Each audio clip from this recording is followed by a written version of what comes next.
ಮನೇಲಿ ಈ 3 ಇಂಗ್ರೀಡಿಯೆಂಟ್ಸ್ ಇದ್ರೆ ಸಾಕು, ಹೋಮ್ ಮೇಡ್ ಪಿಜ್ಜಾ ಈಸಿಯಾಗಿ ಮಾಡ್ಕೋಬೋದು.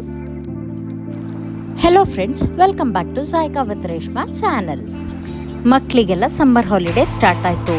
ಸಂಜೆ ಆಯಿತು ಅಂದರೆ ಏನಾದ್ರು ತಿಂಡಿ ಮಾಡಿಕೊಡ್ಬೇಕು. ಏನು ಮಾಡೋದಪ್ಪ ಅಂತ ಟೆನ್ಷನಲ್ಲಿದ್ದೀರಾ? ಹಾಗಾದರೆ ಈ ಹೋಮ್ ಮೇಡ್ ಪಿಜ್ಜಾ ಟ್ರೈ ಮಾಡಿ. ಎಲ್ಲ ಸೂಪರ್ ಮಾರ್ಕೆಟ್ಸಲ್ಲಿ ಪಿಜ್ಜಾ ಬೇಸ್ ರೆಡಿಯಾಗಿ ಸಿಗುತ್ತೆ. ಆ ಪಿಜ್ಜಾ ಬೇಸ್ನ ತಂದುಬಿಟ್ಟು ಅದ್ರ ಮೇಲೆ ರೆಡ್ ಚಿಲ್ಲಿ ಸಾಸ್ ಹಾಕಿ, ಅದ್ರ ಜೊತೆಗೇನೆ ಪಾಸ್ತಾ ಆ್ಯಂಡ್ ಪಿಜ್ಜಾ ಸಾಸ್ ಅಂತ ರೆಡಿಯಾಗಿ ಸಿಗುತ್ತೆ. ಇದನ್ನ ಆ ಪಿಜ್ಜಾ ಬೇಸ್ ಮೇಲೆ ಇವನ್ ಆಗಿ ಸ್ಪ್ರೆಡ್ ಮಾಡ್ಕೊಳ್ಳಿ. ಖಾರ ಹೆಚ್ಚು ಕಮ್ಮಿ ಮಾಡೋಕ್ಕೆ ಪಿಜ್ಜಾ ಸಾಸ್ ಮತ್ತು ಈ ಚಿಲ್ಲಿ ಸಾಸ್ ಇರುತ್ತಲ್ಲ, ಅದನ್ನ ಹೆಚ್ಚು ಕಮ್ಮಿ ಮಾಡ್ಕೋಬೋದು.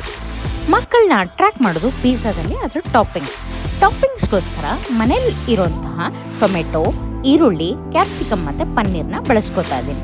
ಟೊಮೆಟೊ, ಈರುಳ್ಳಿ, ಕ್ಯಾಪ್ಸಿಕಮ್ನ ಸ್ಕ್ವೇರ್ ಆಗಿ ಕಟ್ ಮಾಡಿಕೊಂಡು ಟಾಪಿಂಗ್ಸ್ ಆಗಿ ಅದರ ಮೇಲೆ ಬೆಳೆಸ್ಕೊತಾ ಇದ್ದೀನಿ. ಟೊಮೆಟೊ ಒಂದು ಲೇಯರ್ ಹಾಕ್ಕೊಂಡಾದ್ಮೇಲೆ ಸ್ಕ್ವೇರ್ ಆಗಿ ಕಟ್ ಮಾಡಿದಂತಹ ಈರುಳ್ಳಿ ಹಾಕ್ಕೋತಾ ಇದ್ದೀನಿ. ಅದ್ರ ಜೊತೆಗೇನೆ ಕ್ಯಾಪ್ಸಿಕಮ್ನ ಹಾಕ್ಕೋತಾ ಇದ್ದೀನಿ. ನಿಮ್ಮ ಹತ್ರ ಮನೇಲಿ ಯೆಲ್ಲೋ ಆ್ಯಂಡ್ ರೆಡ್ ಕ್ಯಾಪ್ಸಿಕಮ್ ಇದ್ದರೆ ಅದನ್ನು ಯೂಸ್ ಮಾಡ್ಕೋಬೋದು. ಪನ್ನೀರ್ನ ಚಿಕ್ಕ ಚಿಕ್ಕ ಪೀಸ್ ಆಗಿ ಕ್ಯೂಬ್ಸ್ ಥರ ಕಟ್ ಮಾಡ್ಕೊಂಡಿದ್ದೀನಿ. ಅದನ್ನು ಟಾಪಿಂಗ್ಸ್ ಆಗಿ ಬಳಸ್ಕೊತಾ ಇದ್ದೀನಿ. ಈಗ ನಾನು ನಿಮ್ಮ ಇಷ್ಟವಾದ ವೆಜ್ಜೀಸ್ ಬೇಕಾದ್ರೆ ಟಾಪಿಂಗ್ಸ್ ಆಗಿ ಯೂಸ್ ಮಾಡ್ಕೋಬೋದು. ಈ ಟಾಪಿಂಗ್ಸ್ ಮೇಲೆ ಡೈಸ್ಡ್ ಮೊಸರಿಲ್ಲಾ ಚೀಸ್ ಹಾಕ್ಕೋತಾ ಇದ್ದೀನಿ. ಡೈಸ್ಡ್ ಮೊಸರಿಲ್ಲಾ ಚೀಸ್ ಆಲ್ಮೋಸ್ಟ್ ಎಲ್ಲ ಸೂಪರ್ ಮಾರ್ಕೆಟ್ಸಲ್ಲಿ ಈಸಿಯಾಗಿ ಸಿಗುತ್ತೆ. ಇದ್ರ ಮೇಲೆ ಈಗ ಚೀಸ್ನ ಗ್ರೇಟ್ ಮಾಡಿ ಹಾಕ್ಕೋತಾ ಇದ್ದೀನಿ. ನಾವೆಷ್ಟು ಚೀಸ್ ಜಾಸ್ತಿ ಹಾಕೋತೀವೋ ಪಿಜ್ಜಾ ಅಷ್ಟು ಚೀಸಿಯಾಗಿ ಬರುತ್ತೆ. ಪನ್ನೀರ್ ಬದಲಿಗೆ ನೀವು ಕಾರ್ನ್, ಮಶ್ರೂಮ್ ಬೇಕಾದ್ರೂ ಯೂಸ್ ಮಾಡ್ಕೋಬೋದು.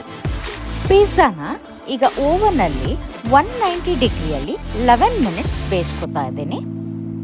11 ಮಿನಿಟ್ಸ್ ಆಗಿದೆ. ಪಿಜ್ಜಾ ನೋಡಿ ಎಷ್ಟು ಚೀಸಿಯಾಗಿ ಕಾಣಿಸ್ತಿದೆ. ಈಗ ಬೇಕಾದಂತಹ ಪಿಜ್ಜಾನ 4 ಪೀಸ್ ಮಾಡಿಕೊಂಡು ಅದ್ರ ಮೇಲೆ ಚಿಲ್ಲಿ ಫ್ಲೆಕ್ಸ್ ಮತ್ತು ಆರೆಗಾನೋ ಹಾಕ್ಕೋತಾ ಇದ್ದೀನಿ. ಮಕ್ಳಿಗೆ ಕೊಡ್ಬೇಕಾದ್ರೆ ಚಿಲ್ಲಿ ಫ್ಲೆಕ್ಸ್ ಬೇಕಾದ್ರೂ ಸ್ಕಿಪ್ ಮಾಡ್ಕೋಬೋದು. ಈವ್ನಿಂಗ್ ಟೈಮ್ ಕೊಡೋಕ್ಕೆ ಹೆಲ್ದಿಯಾದ ಪಿಜ್ಜಾ ರೆಡಿಯಾಗಿದೆ. ಬರೀ 15 ನಿಮಿಷ ಇದ್ರೆ ಸಾಕು. ಈ ಈಸಿಯಾದಂಥ ರೆಸಿಪಿ ನಿಮ್ಗೆಲ್ರಿಗೂ ಇಷ್ಟ ಆಗಿದೆ ಅಂತ ಅನ್ಕೋತೀನಿ. ಪ್ರೀತಿಯಿಂದ ಮಾಡಿದ್ರೆ ಯಾವುದೇ ಸಿಂಪಲ್ ಆಗಿರೋದನ್ನು ಸೂಪರಾಗಿ ಆಗುತ್ತೆ ಅಲ್ವಾ?